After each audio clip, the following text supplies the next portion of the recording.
Sometimes for the better, sometimes, you see. But yeah, bro, like I Otlaring, Brian. Like really. Yeah.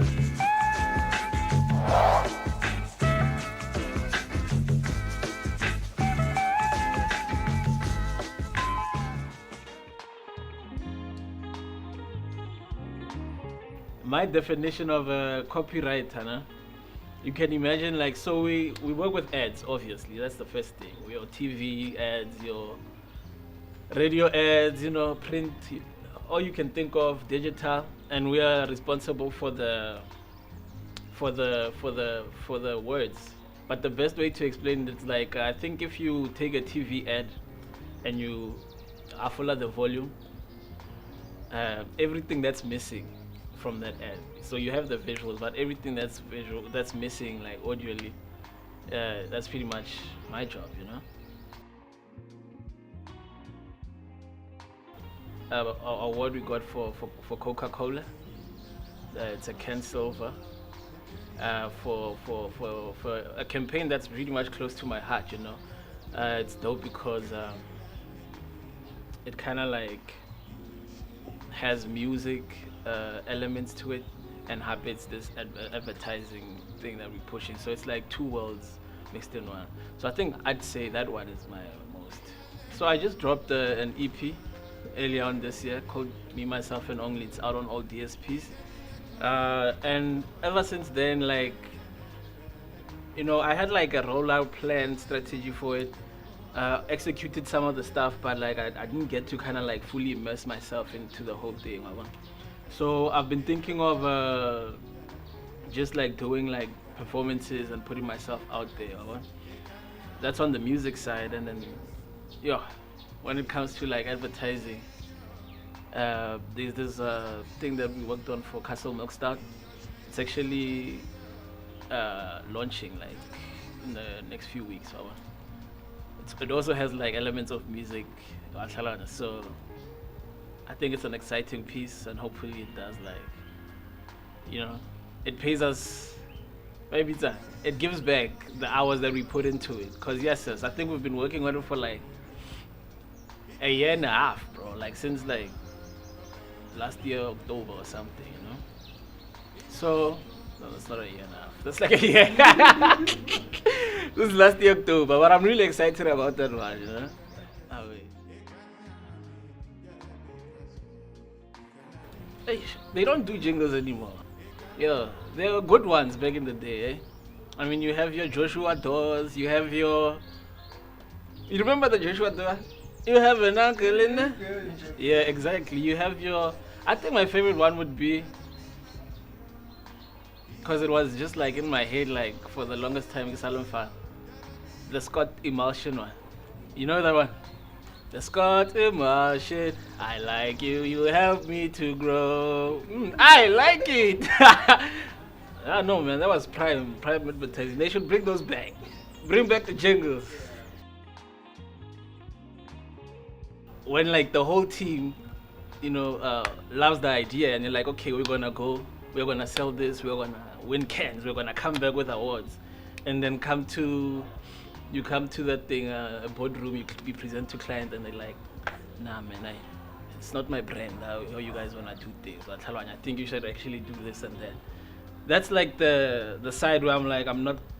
You can never get too comfortable, or you can never get to a point where you're like, and you're like, okay, it is what it is. It always hits the heart somewhere. I mean, as a creative, like you're saying, bro, client dictates most of the stuff that gets out there, and sometimes it's like watered down, and that's never nice, because you always want to see your vision through, right? But I'm a very collaborative person by nature, so when it comes to like creative, I really like to hear what other people have to say, like what do you think of this thing and whatever. So from the get-go, and I think it's from like when I started. I'm gonna just go back to just to explain that, to give you context of why I feel like this. When I started, I told you I didn't know anything about this industry. So I relied on people actually telling me how to do my work from the get. And then sharp, sometimes you might present an idea that you feel strong about, and then it doesn't land. And sometimes you have to accept that, okay, maybe that's not the one. Because sometimes you will present something and then it clicks. And then someone might say the right thing that gives you this dangling carrot when from the get, you know. So for me, I kind of like that. I kind of like, hearing what other people have to say, presenting something that might be just like a starter, and then other people will add the main course, so the dessert that is from somewhere else, because at the end of the day, teamwork makes the dream work, Sometimes for the better, sometimes, you see. But yeah, bro, like Brian. Like really.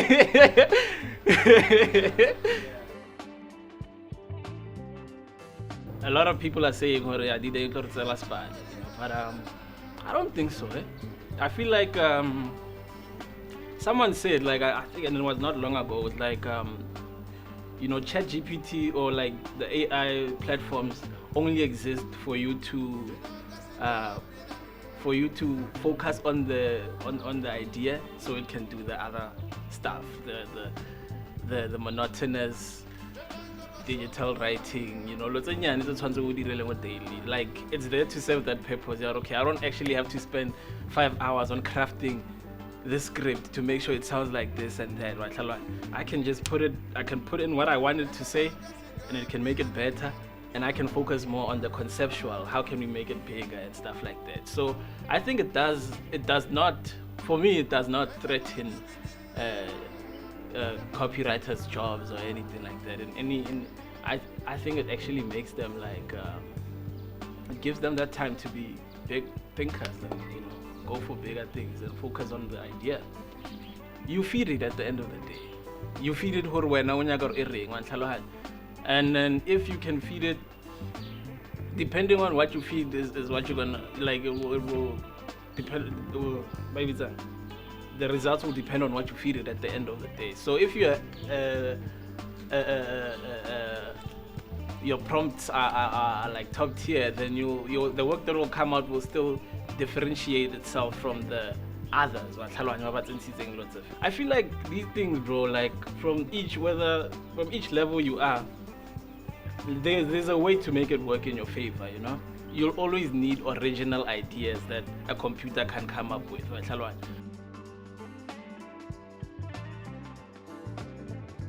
think the year was 2018. Devin got the Loeries. I want only one get I think it was my first Loeries there. And it's a heavyweight team there. Jonathan Deeb, shout out Ametili, Snooze, who was my mentor back at FCP. That guy spoke life to me, bro, when I was like doubting myself, like I didn't know shit. And now you're coming in and you're seeing heavy hitters, bro. You're seeing heavy hitters. We thought I was at FCB when it was in its prime, bro. And Kalohan, and as a young and now when I was 12, and you're like, am I even worthy to be here? Type of situation, And yeah, man, they gave me the opportunity to kind of work on this stuff. 2018 was the time Spitori started fashioning on social media and stuff like that. And Snooze was like, they came up with this dope idea and they were like, hey, bro, we just need you to inject like Spitori. And bro, yeah, dog, like we did that thing, went to the Loeries, converter. Yes, what a time. You can never get those back. Some things you can't recreate. But yeah, man, it wasn't my first time being at the Loeries, but it was the first time I converted. The first time I went there was like back in Vega, and then I did this other script for Chicken Leg, just playing around. All was get along. I did this other, and I was doing bad. Happy go Vega. Like I wasn't like the best student, But there was this other time I just came up with this other like a sexual radio ad, yeah, chicken leg comparing wings to like thighs and moto mega di. And then I put that thing in my portfolio. I mean, it wouldn't, if like professionally, if we submit, it wouldn't get shit. But it was bold, bro. It was daring at the time, and like a fun, over deal, just having fun. So I put that in my portfolio. Was girl, I recognize about okay, let's send you there. So the first time was just the experience, and I was like, next time I go, I'm gonna make sure.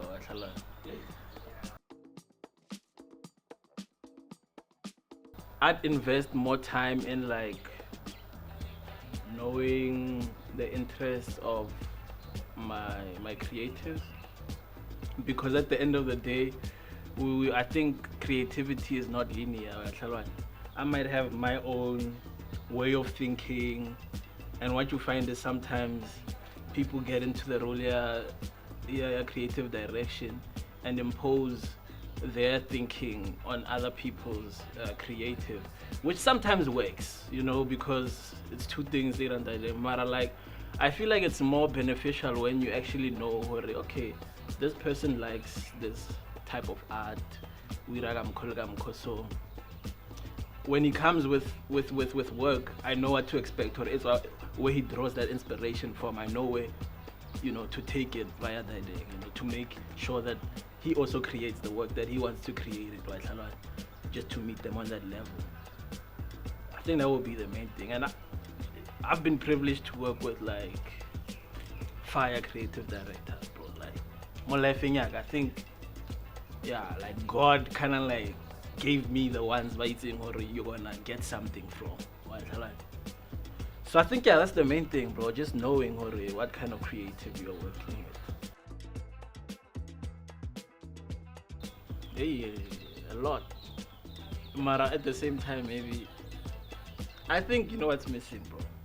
For me, when I started, and it might be maybe the spaces that I found myself in. When I started, look, didn't really like party, brother.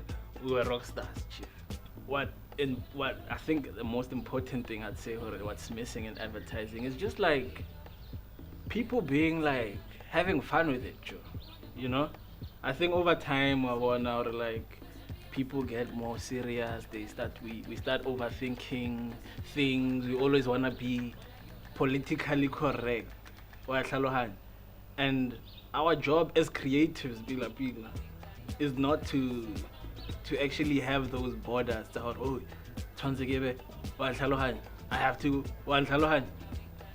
I think when once you engineer a thought, you'll get to a point where you have to say, okay, what's the best thing I would do there? But especially for creatives, especially ground level, bro, we're supposed to play, bro. Have fun. Even if it offends or ringing. In my case, not everybody thinks of it like this, but how I see things. Whatever that's in the head that feels like it hasn't been done before, or it's like fun, or it's like, just like different. It's missing the fun, bro. You look back at like old ads, bro, like Southeast, and you're like, what the fuck were these people thinking? How did they sell this thing, chief? And sharp, we get people that are doing this, but also I think some people do try. Don't get me wrong. I'm not saying we don't try to have fun. I think it's just like the way things are. Client, it's a different. We live in a different time now, and clients are not that brave, dog. To actually say, it's fine. Let's see what it does. Only a few, like your chicken lickings, your Nando's is here and there. I was exposed to the decline of the party air. But when everything was like in the middle here, before it was rock bottom, I was here. So I got to feel a little bit of the vibe. Yeah, okay, I'm a rock star, so life become advertising, and then things were different, bro. And I feel like that shouldn't we shouldn't stick to the fact that we can't have that again, or we really like we can't create work. Just advertising is not the same because I think there's a lot of opportunities still to see and still have fun with it, bro.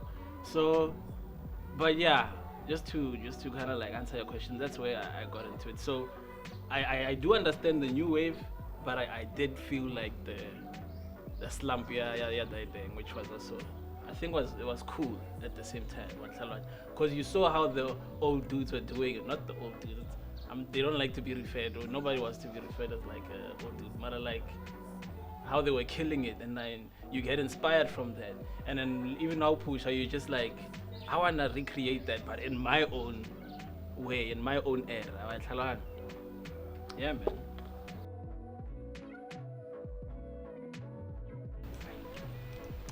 From the get, but I didn't realize it back then. Okay, this is actually a winning formula, or their formula, not the winning formula. I've always been like true to who I am, even like in my music. From the get. So where it kind of came together, I'd say it was in college when I wrote that Chicken Licken thing. Because I wrote, for me, I was just like having fun, and I didn't even think it was gonna get like, approved or whatever. I thought it was just gonna be a scam, that they're gonna be like, okay, next idea. That's when it kind of like clicked to, okay, you can actually have fun with it, right? And then sharply you get into the industry, and then you are seeing like the work that people make, bro. Like it has so much of their personalities. Like Snooze is a comedian. Right? I'm not sure if he still practices that much, but he's a comedian, and every script never lang you just like be on the floor, just like cracking, because you understand, okay, the man draws from his on-stage lifestyle, and then he brings it into this thing. And then all the dope creatives that I was like exposed to, they had like their own thing, and you could see that in the work. So for me, it only makes sense, man, I have to inject myself. And there are times, bro, where it's not always gonna work. Let me not say it's not always gonna work, but it's not always gonna be received. It was like, that's what we're gonna put out, né? And then but like for me, and there were times where I kind of like got into this whole thing. Okay, for me to be actually a dope writer, I need to do 1, 2, 3. I need to. You see how Snooze does that thing? Oh, I want to come concept 1, 2, 3, 4, 5. I need to kind of get into that pocket. But Sharpo, maybe it might have sold ideas here and there, but the work that's always like real is when you actually look within and say, okay, this is how I'm gonna do my own thing. I'm gonna just like find something that I like, ask what if the thing was put into context here, this brand and whatever. And then you challenge yourself, you challenge the people you present the ideas to. They also see the passion. Let's see what the guy. And in most cases, that's worked. That's always worked out for me.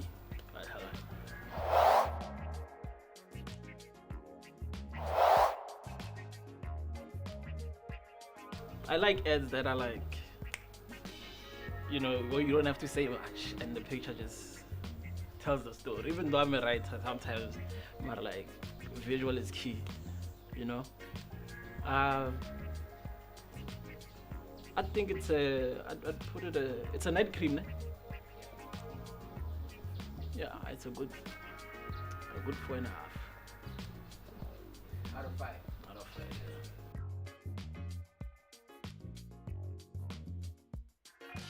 yeah. I think it's a good one. It's a good one.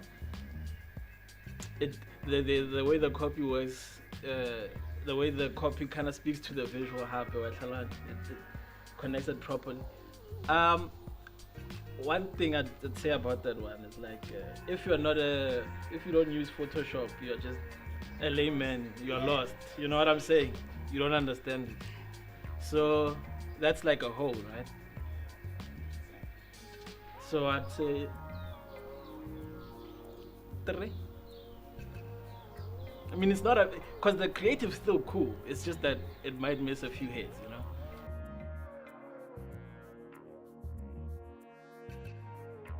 So it's a Tabasco ad. Dog, I'm obsessed with hot sauce ads, bro. I think they just lots of opportunities. Um, and that one particularly, I'm calling it Thinking Magazine is 2 pages. Right? They didn't just say, okay, we have 1 page for us to communicate this message, and then they're like, okay, what can we do with the other thing? Right?